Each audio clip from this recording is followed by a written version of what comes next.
Good day, folks. Welcome. My name is Omer Ahern Jr., and I am the District 3 Grafton County Commissioner. This is my periodic report, and so thank you for tuning in. This will be my next to the last report on Just Omer, and I want to thank the folks at Pemmy Baker TV for giving me this opportunity to make these periodic reports to the people in my District 3 of Grafton County. So, as County Commissioner for District 3, I am one of 3 County Commissioners. And again, as I indicated, I represent the towns in the southeastern part of Grafton County, New Hampshire. That includes the towns of Warren and Rumney and Dorchester, Groton, Wentworth, and of course Plymouth, Holderness, Hebron, and Campton, the towns of Bristol, Bridgewater, Ashland, Alexandria, and way over to Canaan. And as I said, I'm one of 3 county commissioners. I serve with County Commissioner Wendy Piper, who serves District 1, which is the towns of Hanover and Enfield and the city of Lebanon. And we also serve with, and Wendy Piper is the clerk of the Board of Commissioners. I serve as the vice chairman of the Board of Commissioners, and the chairman of the Grafton County Board of Commissioners is Linda Lauer from District 2, and District 2 is comprised of the towns in the western and northern part of Grafton County. Bigger towns there being Littleton and Woodsville, Haverhill, of course Bath and Orford, Lyme, etc. So all the towns that are along most of the western part of the county and the northern part of the county. The commissioners are elected every 2 years, and we did just have an election. And that election resulted in some new county officials being elected. And they will be taking over, I believe, on January 4th, when they are going to be sworn in at a ceremony up at the Grafton County Courthouse. And we have a new sheriff, Sheriff-elect Jeffrey Stiegler, Stiegler, from the town of Woodsville. He's going to be the new sheriff, the high sheriff. We will be having a new county attorney, and that is Marcy Hornick, who lives in Littleton. And then there will be a new District 3 Grafton County Commissioner, Marcia Morris of Hebron. And so Marcia will be taking over for me as the District 3 Grafton County Commissioner. The County Commission right now meets on a regular basis. We meet on Tuesday of each week up at the County Complex in North Haverhill. And our meetings start at 9 o'clock. The meetings are open to the public, and we encourage people to attend those meetings. Yes, it's a bit of a drive for people from here in the Plymouth, Holderness, Hebron area, but the meetings are open to the public. And those meetings are held each week, and each week we have department heads come and make reports. They're not always the same department heads each meeting, of course, but we have reports on a regular basis from the correctional facility. Tom Elliott is the superintendent of the correctional facility. We have a 150-bed facility up there in North Haverhill, which provides incarceration and housing for people that pretrial confinement, for those people that are awaiting trial and have not been able to post bail. And we also have housing in the House of Correction for inmates who are sentenced to a year and a day or less from the Superior Court. We also have Nancy Bishop, who is the Human Services Director, and Nancy does a very good job of watching out for the Medicare and the Medicaid funding issues and saves a lot of money for the taxpayers of Grafton County. Brent Ruggles is the Information Technology Manager for the county, and he's kind of in charge of all the glue because of all the technology that holds everything together. Our present High Sheriff is Doug Dutile. Our present Register of Deeds is Kelly Monahan. We have a new Alternative Sentencing Director, Renee DiPaolo, and she will be meeting with the commissioners next week. We also have the existing present county attorney, Laura Saffo, and one of the major areas of services that the county provides is through the nursing home, and that is the nursing home administrator is Craig Labor. So our meeting this week was December 11th. That was a Tuesday.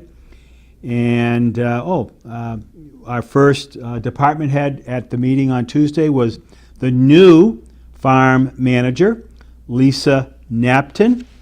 And we are very pleased that Lisa agreed to take on the position as farm manager when we offered it to her. Her farm report indicates that we are now milking 75 cows at an average of 81 pounds on the December test. We are receiving about $19 per hundredweight, which is very good under the present milk pricing. And that $19 does include the quality premiums that our Grafton County dairy herd receives because of the good quality of the milk. And we want to thank the county herdsman, Ben White, for his good work in bringing our dairy herd to such a high quality.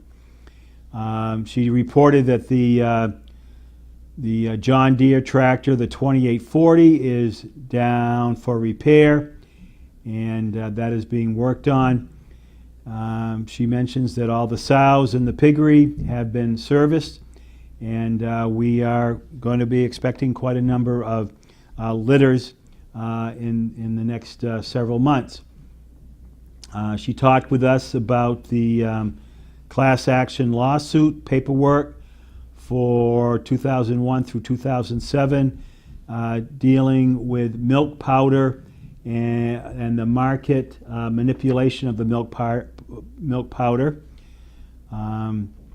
She has been working with web clock training for Ben and Brian, the two farm employees. Of course, Ben White is the herdsman, and Brian Tillotson is the farm worker.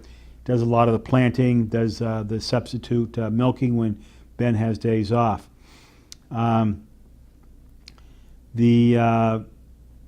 of the things that Lisa is doing right now is, kind of reorganizing things in her capacity as the new farm manager, and we really appreciate the work that she's doing. She does say that we have 600 bags of 50-pound potatoes in storage that need to be moved because we don't really have the right storage for the vegetables. And so these potatoes are being offered 50-pound bags at the price of $15 per bag. If you're interested, you need to call the Grafton County Farm and indicate your interest. We will also be selling piglets in the spring, and so that's a good opportunity as well. The next person on the agenda was Craig Labor, the nursing home administrator, and he came requesting a kind of a concerning item. We have the folks that receive the nursing home services either through Medicaid or Medicare or private pay. They need to pay for their care that they're getting there, and we had a little challenge with one of the residents in the nursing home, where the power of attorney for that person seemed to be having some issues in being able to pay the nursing care, and we were requested to place a lien on that resident's real estate here in the county to ensure that when things get straightened out, the county will receive its full reimbursement for the care that's being given. It's one of the unfortunate things that we have to deal with as county commissioners. We also have the next person on the agenda was Kelly Monahan from the Register of Deeds, and she made her report. And the Register of Deeds in Grafton County is the only department that actually has a positive cash flow for the county. And the county revenue for the month of November was $76,935.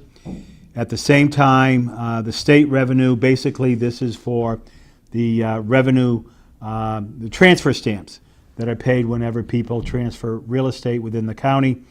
The state of New Hampshire's share of the transfer stamps was $735,456 for the month of November, at least through the 20th of November.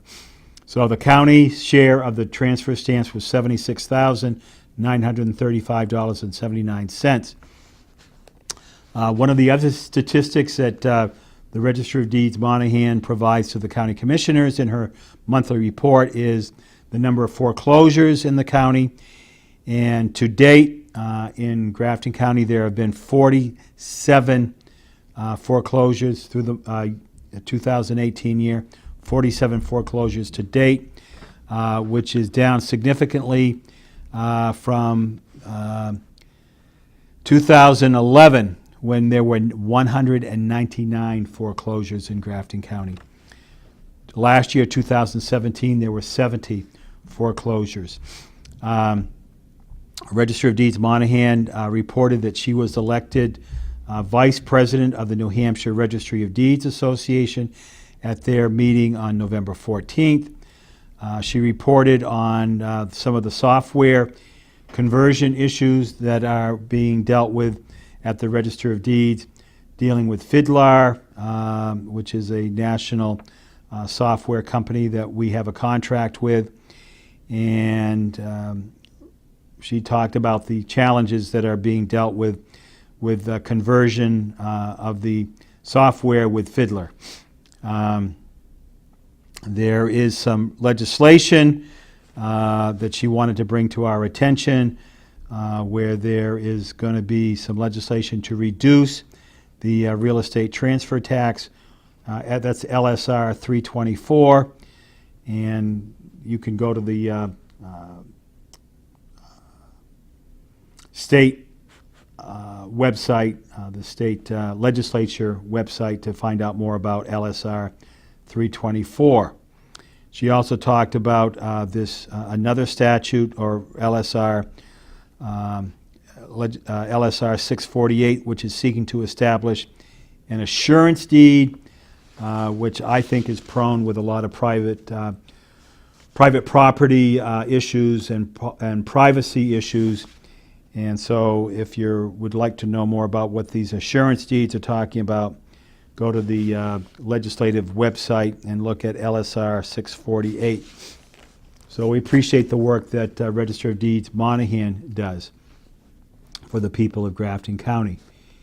The next person on the agenda was the county attorney, Laura Saffo, and she made her monthly report, and she talked about the statistics and the caseload at the office of the Grafton County Attorney, and she presented us with a report that shows for so far in 2018, the Grafton County Attorney's Office received 911 referrals from various law enforcement agencies throughout the county, all of the towns, and then from the Grafton County Sheriff's Department, the Grafton County Nursing Home, State Police, Fish and Game, Fire Marshal, New Hampshire Attorney General's Office, New Hampshire Drug Task Force, the New Hampshire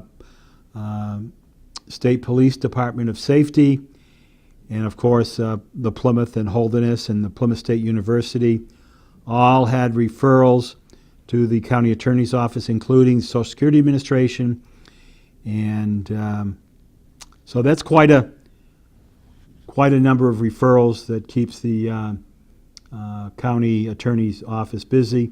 Those 911 referrals amounted to a total of 1,869 charges out of those 911 referrals. One of the reports, as part of her monthly report, she talked about the roving advocate grant for the rural sexual services that we provide in dealing with sexual assaults here in Grafton County. The victim witness funding that we get, and also she talked a bit about the bail reform statute that went into effect September 1st, and some of the issues that our county attorney's office is dealing with that. She also talked about the need for more space at the county complex for the county attorney's office. Talked about the victim witness services that she provides through the circuit courts, or the county attorney's office provides. And so there's this monthly report that you can see this report when you go to the county commissioners website and see the county commissioner minutes.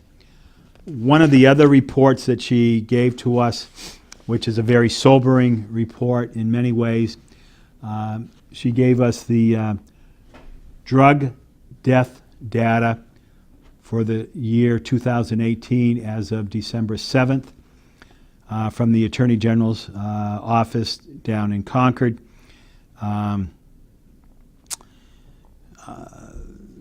Fentanyl deaths, number of deaths from fentanyl overdoses, 161.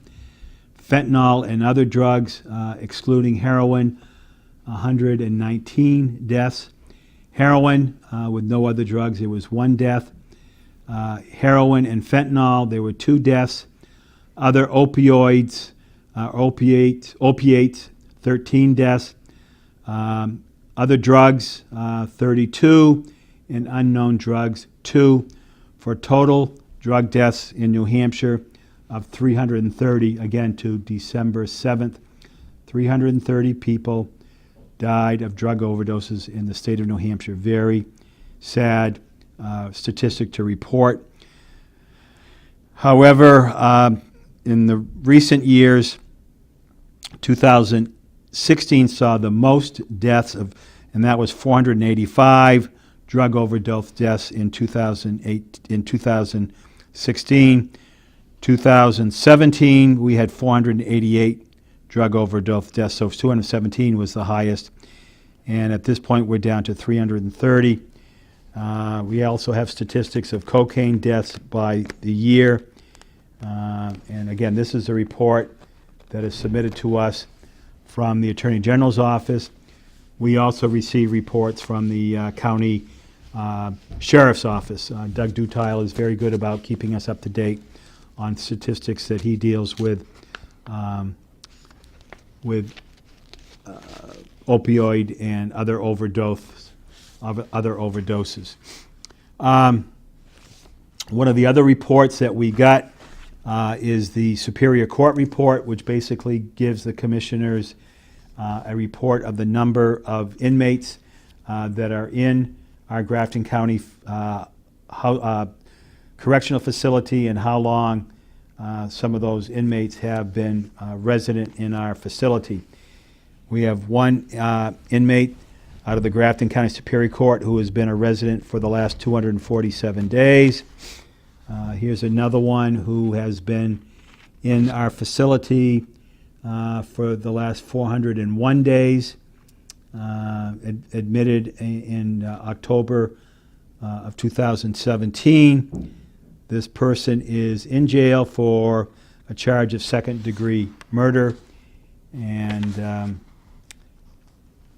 again, sad statistics, but by law, Grafton County is required to provide a correctional facility as well as a nursing home, and that's what we provide and have to do. Here's another person out of the Grafton County Superior Court, been a resident in our correctional facility since June 3rd of 2016, a total of 916 days. I can assure you that these people that have been there for a long time are indeed represented by legal counsel. So their rights are being protected under the Constitution of the state of New Hampshire and the United States of America. One of the other things that makes it good, makes it enjoyable to be a county commissioner is every year the county issues its annual report, and I had the distinct honor and privilege to dedicate a portion of the annual report to one of our local residents. And it really was an honor and a privilege for me to dedicate, on behalf of the people of District 3, Ernie Paquette of Ashland, New Hampshire. And his picture and a brief write-up appears in the 2018 fiscal year annual report. And I would just like to read you the dedication words to Ernie. Ernie Paquette was born in Plymouth on February 2nd, 1935. He was a graduate of the Ashland High School in 1953. His formative years were all spent in Ashland. That same year, 1953, he enlisted in the Marine Corps and served in Korea and Puerto Rico. When his enlistment was up in 1956, he returned to the Ashland-Plymouth area, where he worked for Clover Farms until 1964. He then went into police work. In 1968, he became the first appointed full-time police chief of Ashland. He served the town of Ashland honorably until his retirement in 1990. Ernie then became a bailiff at the Plymouth Court until 1995. Since then, Ernie has been the caretaker of the Green Grove Cemetery, and during those years, also Ernie and his wife Lorraine ran the town campground and raised 6 children. Ernie is also an active member of the American Legion, and Ernie also served as Grand Marshal for the 2 parades that were held in Ashland earlier this year, the 4th of July parade, and then the Ashland, I believe it was, I guess it's the 150th or 250th anniversary of Ashland. Forgive me, folks from Ashland. Ernie, forgive me that if I don't have the years right, but again, it's quite an honor for me to to provide this dedication to Ernie. Chief Randall of the Ashland Police Department and Lieutenant Owicki were there to see Ernie receive his copy of the annual report from Grafton County, and he had 2 of his sons were there, and I'm sorry that I don't have the names of the sons with me. Forgive me, gentlemen. And also John and Sue Harville from Ashland were also there to see Ernie receive this recognition. So Ernie, thank you for your service, not only to the town of Ashland, but to your country, your selfless service to your country as a member of the Marine Corps. God bless you.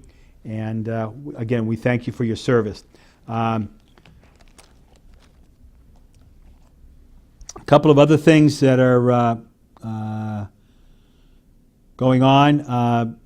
We have, the towns have done their job in paying their taxes on time, most of the towns, to the county. To date, we have collected $7.7 million from 18 communities here in Grafton County, and they've got a couple of more days.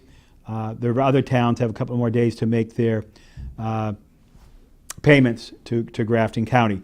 You'll see that there's on your real estate tax bill, there is a county portion. It's the smallest part of your tax bill in terms of also you're paying taxes to your municipality and to your school district. And I believe there's also a small portion that the state is now also collecting for education funding.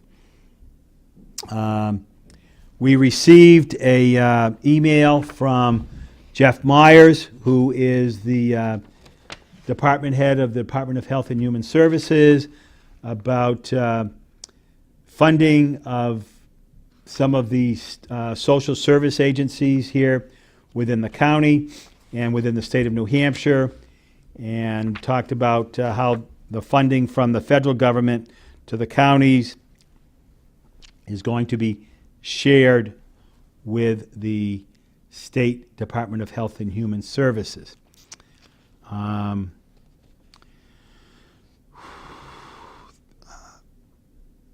So that is pretty much my report. Again, I'm only going to be a county commissioner now until the end of the year, or probably till January 3rd officially. And I will be making one more report next week.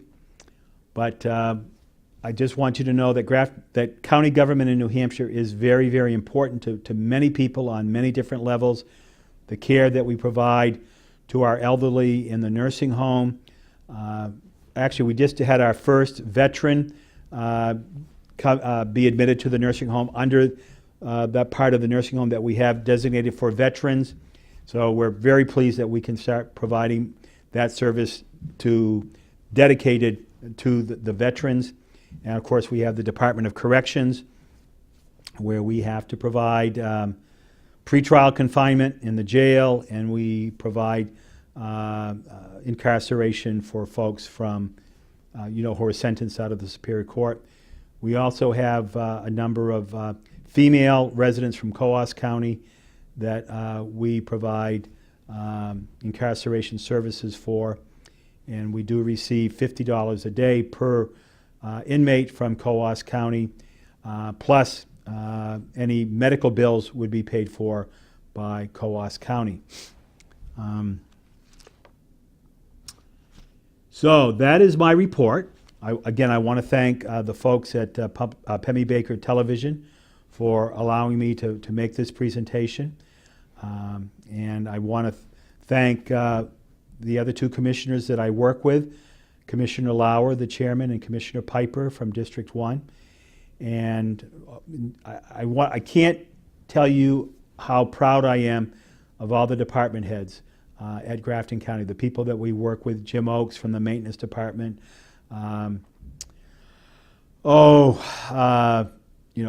superintendent of the correction facility, Tom,